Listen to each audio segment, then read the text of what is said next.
Hey everybody, welcome back to another Aftermath edition of the Orange Crush podcast. Today in freezing Pittsburgh, Pennsylvania, David and I can tell you all about our experience this weekend. But David, it looked like Clemson's season was dead to rights. They were writing down the last rites, the last will of this team. It looked like it was a fourth straight season with at least 3 losses, and then Cade Klubnik, out of nowhere when you least expected it, comes together for a miraculous 75-yard drive to lead the Tigers to a pretty improbable victory given the circumstances we're about to get into today. Guys, thank you for tuning in. David, what a matchup we witnessed today. Let's get your thoughts. Let's rock and roll today, man. Well, I think you put it perfect in the press box just after that happened. You said from tragedy to triumph. Or, if I'm going to say it, there was no quit at Pitt today. Clemson, of course, shut out in the second half. The running game not working. The offense looked like they went conservative with a 17-7 lead. Pitt comes back, takes a 20-17 lead late. Message boards, Facebook groups, personal friends, text messages, everybody had given up and said, well, that's it. This is over. They were firing everybody. Nobody was going to be able to take the plane home. Everybody was going to walk home. And then you get a nice 18-yard pass to Antonio Williams, a 7-yard pass to Brenningstool. You're at midfield, and they call the quarterback draw. And because Pitt playing man on the outside, not really a zone, middle was wide open, and Cade strolls in. And I don't think anybody even came within a few yards of him. And you were looking at the replay of it, it looked like Pittsburgh was able to converge, and Klubnik's track speed that we've seen often this year just zips through it when you absolutely need it. A lot of angles, David. It looked like it really was a roller coaster to describe things today. You start out with a promising first half. Klubnik, I think, started out 11 of 14, and 3 of those were drops. And then the offense just stalls. Before that game-winning drive, they had only 27 yards on the ground. I played an over-under game with one of our fellow colleagues on the beat, and he guessed about 30 yards. And I was like, oh, no, it's much worse. And then they figured it out in the end. But David, I think that I hate to be like the doom and gloom guy, but I think one drive erases what many were ready to write this season off and write sort of like this is just another example of where things are. How do you feel like one play could potentially switch the momentum of the rest of the season? It feels like it's relatively short to turn that around, but you still have South Carolina. And then if you have a shot to Charlotte, at least you have given yourself a chance. Given the Louisville loss, Miami still has to lose one more time, and SMU took care of business tonight against Boston College. But how do you think a play like this, where it seemed like everything was going wrong, and then your guy, your quarterback, your leader, your face of the program in Cade Klubnik, makes a heroic play? How can that galvanize this group? But first of all, you have to understand, and I know that everybody's mad and talking about how bad Clemson played, and I get it. Number one, Dabo says this all the time, and fans hate to hear it. It's hard to win in college football. It's senior day at Pitt. It is cold. Your starting left tackle, he's back in Clemson. Your starting left guard, he's back in Clemson. Your starting middle linebacker, he's gimping around on the sidelines, and Wade Wood has. One of your starting defensive tackles, he's back in Clemson too.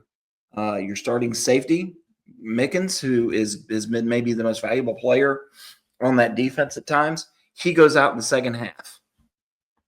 The backup to the starting left tackle, he goes out. All of a sudden, your right tackle's at left tackle. A guy that doesn't play a lot in Trent Howard, he's in at left guard. Walker Parks has to move. I mean, he has to move over to right tackle.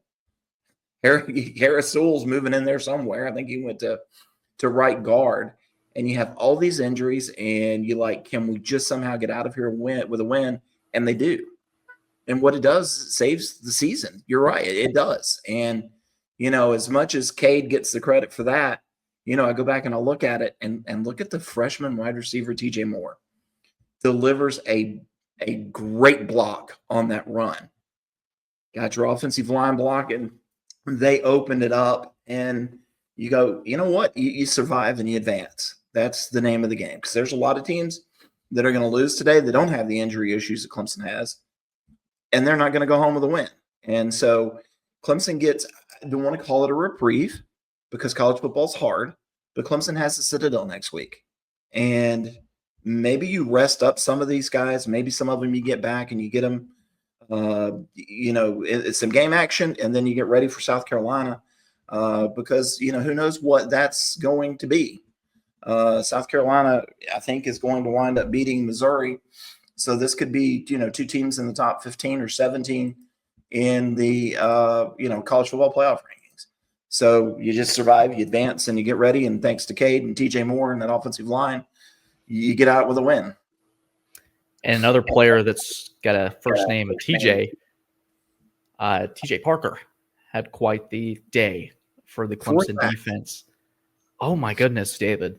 I think I want to just specifically get a clip of just a montage of him versus 77 for Pittsburgh, because that's more of a mismatch than probably you'll ever see. It looked like you're LeBron James dunking over Nate Robinson for the Bulls. Like, he's so tiny. You're like, oh, you can't help but watch this just train wreck of a matchup happen. But I think for TJ Parker, he won't mind it.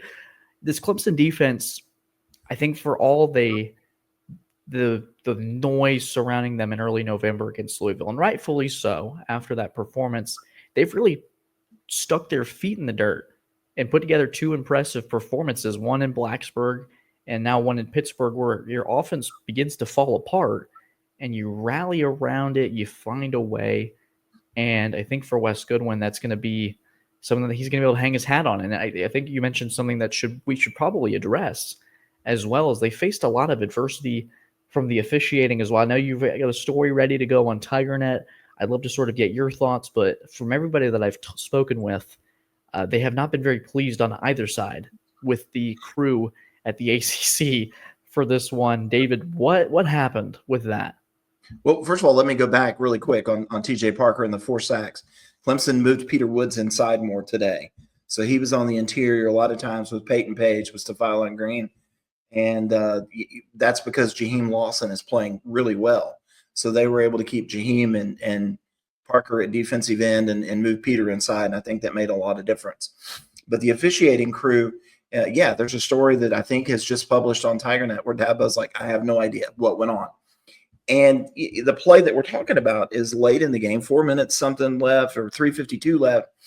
D. Creighton goes in at Nate Yarnell, the Pitt quarterback, and he obviously hits him in the face mask. It is a blow to the head. Should be a penalty.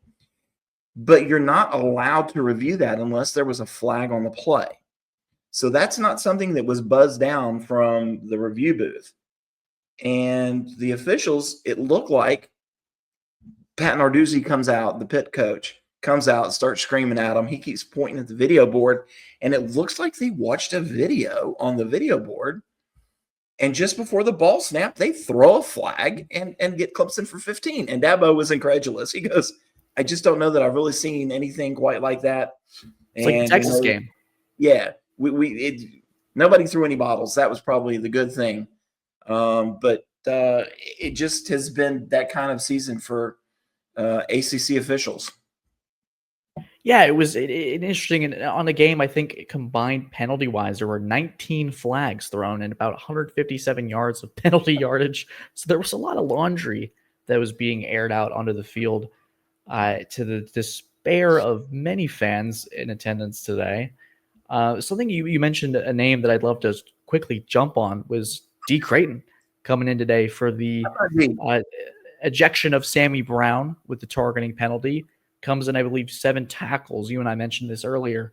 Comes in and plays relatively well. I think this was a game, and talking to Khalil Barnes afterwards, so this was like the next man up game. There were so many spots where, hey, we may not be fighting for our playoff lives, but we're fighting for the people that are either at home or the people that just got injured on the field, like the Thurmans, the Sammy Browns that get injured get ejected.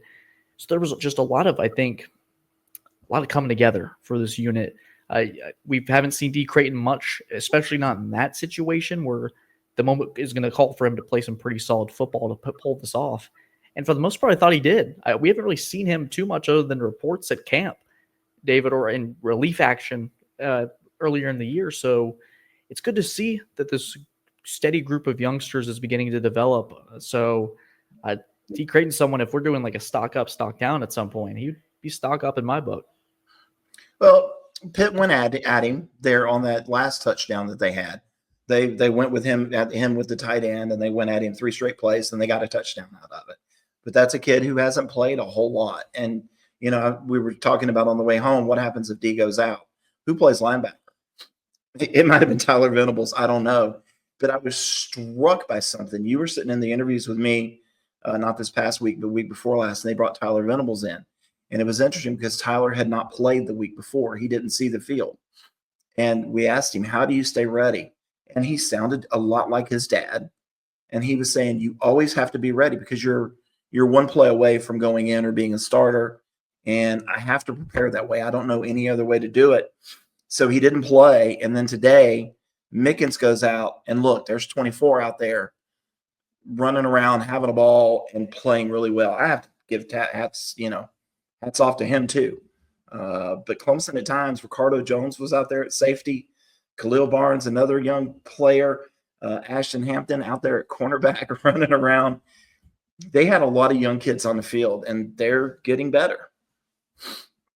Yeah, Pittsburgh, they threw the kitchen sink, relatively speaking, at these youngsters. And you mentioned, D. Creighton obviously gets caught on that wheel route to Gavin Bartholomew. Wasn't a perfect day, but I think the expectations have to be tempered a little bit given the circumstances for some of these guys. Yeah, Tyler Venables, another one who had to come in and play some extended action. If you close your eyes on the interview, it's almost like Brent Venables is there. Just it sounds younger, but Yeah. it's another one on the other side too, where you're thinking, okay, who's getting thrown in if Trent Howard goes down? Like the list starts to really go incredibly thin.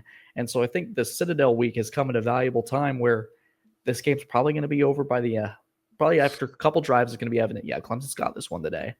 And so you escape Pittsburgh with a win. You're 7-1 in the ACC. You improve your win total in conference play from 4-4 to 7-1. David, how Clemson fans, how should they view the rest of this ACC season? Miami and SMU, it is now in their hands to determine who plays in Charlotte. Obviously, Clemson fans are going to be scoreboard watching, seeing how this shakes up. But let's just say that Miami and SMU take care of business, and it's already a known factor that Clemson is not going to Charlotte. They are not going to the college football playoff. How can they view this season, compare it to last year where they were 4-4, they were dead in the water, and they finish 9-4, count the Gator Bowl. This year, it's likely they're 9-3, 10-2, somewhere in that area.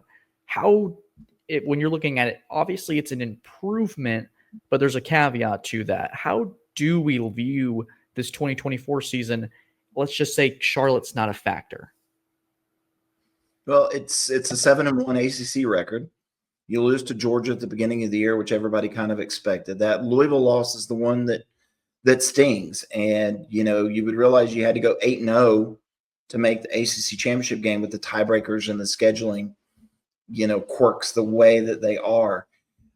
I will say this. I was talking to somebody on the field before the game, somebody in the program, and we were talking about all of the young players, which we've talked about tonight, guys like Stephon Green and Ricardo Jones, all these great young players. And, you realize that Clemson is going to bring back this entire offense except for Brenningstool. Walker Parks has said he's coming back. The offensive line comes back, the entire offensive line. You've got tight ends that have played. Your quarterback comes back. Phil Moffitt's gone. They've got some guys that they think can play. All of the wide receivers are back. This is a team that's primed to really be good again next year.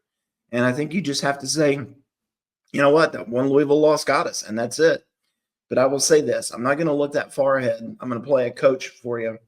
I think Clemson needs to look at the Citadel game. Rest Phil Maffa. I know Dabo says Mo Maffa, Mo Betta. He doesn't look 100%. He looks a little tired or gimpy. Get some of those other guys back. Rest who's got to rest up. Beat the Citadel. Doesn't matter if you only win 28-17. Just go get a win. And the season now comes down to South Carolina. That's it. Season comes down to the Gamecocks. And a lot of your sins can be forgiven if you beat your rival Gamecocks, who I think at the time of recording this, they just beat Missouri. So they're going to be a top 15, top 18 team. This is going to be the highest ranked Palmetto Bowl in probably what, David, since 2013, 2014? I'd have to guess, because they weren't ranked coming into town in 2022 when Clemson was on the heels of a potential college football playoff berth. This could be one of those games if there's enough chaos. I know we just talked about Charlotte not being a factor, but this could also be an at-large game for South Carolina or Clemson, depending on sort of how things continue to shake up. This is a high-stakes game, and you can sort of hang your hat on saying, hey, we finished with 10 wins once again in this decade. There'll be the fourth time in 5 seasons that they've done that. So you can sort of hang your hat on that, especially if you beat like a 15th ranked South Carolina. It makes the Palmetto Bowl exciting. It keeps things relevant, and I think for Clemson that's important just to stay within that national conversation, no matter what it is. I think it's always good to have the pundits talking about you from Monday to Friday, and then let Saturday speak for itself. David, do we have any final thoughts on Pittsburgh as the season continues to take a quite interesting turn? Yeah, I'm ready to get back home to warmer South Carolina. We have stayed in an Airbnb here in Pittsburgh that for some reason ran out of heat. We have no heat here, hence you are in a beanie. We've tried to make the best of it. There are ghosts on the property. People keeping me up all night long, humming and walking downstairs and creaking. Clemson barely escapes over at Acrisure Stadium today. Survive and advance. Everybody goes home, get back into the to the warmer graces of lovely upstate South Carolina and concentrate on the Citadel. That's all I'm doing. And that's what we'll be doing here at TigerNet. Guys, be sure to stay tuned because we got plenty of content coming from this Pittsburgh aftermath. We'll have this podcast posted tonight. Enjoy it. If you traveled to Pittsburgh today, please travel home safe wherever you may be heading back to. And thank you guys for the support on the podcast. We'll have some Citadel content because we all want the aftermath for the Citadel. That's great. But we'll be ready. We'll be rocking and rolling. Dave and I will have plenty of content ready to go. Stay tuned to TigerNet. Subscribe to the YouTube channel or leave us a rating on Spotify. And, of course, if you can see the banner down below, thank you to our sponsors for continuing to make this podcast possible. Guys, thank you for tuning in as always. Drop your thoughts on the Pittsburgh game and how you sort of see the Palmetto Bowl playing out. We're sort of shifting into that mode as the Citadel and South Carolina come into shape. Guys, thank you so much for taking the time to listen. Take care and have a good one.